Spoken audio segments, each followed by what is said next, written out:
ସାପର ରହିବା ସ୍ଥାନକୁ କ'ଣ କୁହନ୍ତି? ଗାତ। ଗାତ। ମୂଷାର ରହିବା ସ୍ଥାନକୁ କ'ଣ କୁହନ୍ତି? ଗାତ। ଉଇର ରହିବା ସ୍ଥାନକୁ କ'ଣ କୁହନ୍ତି? ହୁଙ୍କା।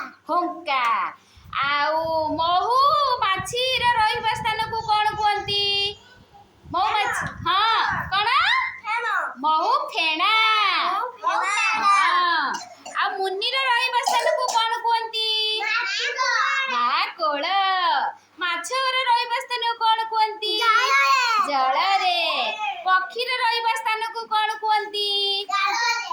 ପକ୍ଷୀ ଗଛ ଡାଳରେ ରୁହେ, ବସା ବାନ୍ଧିକି ରହେ। ପକ୍ଷୀ କୋଉଠି ରୁହେ? ବସା ବାନ୍ଧିକି ରହେ।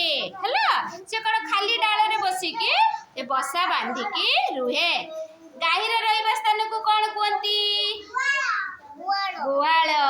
ଛେଳିର ରହିବା ସ୍ଥାନକୁ କ'ଣ କୁହନ୍ତି? ଗୁହାଳ।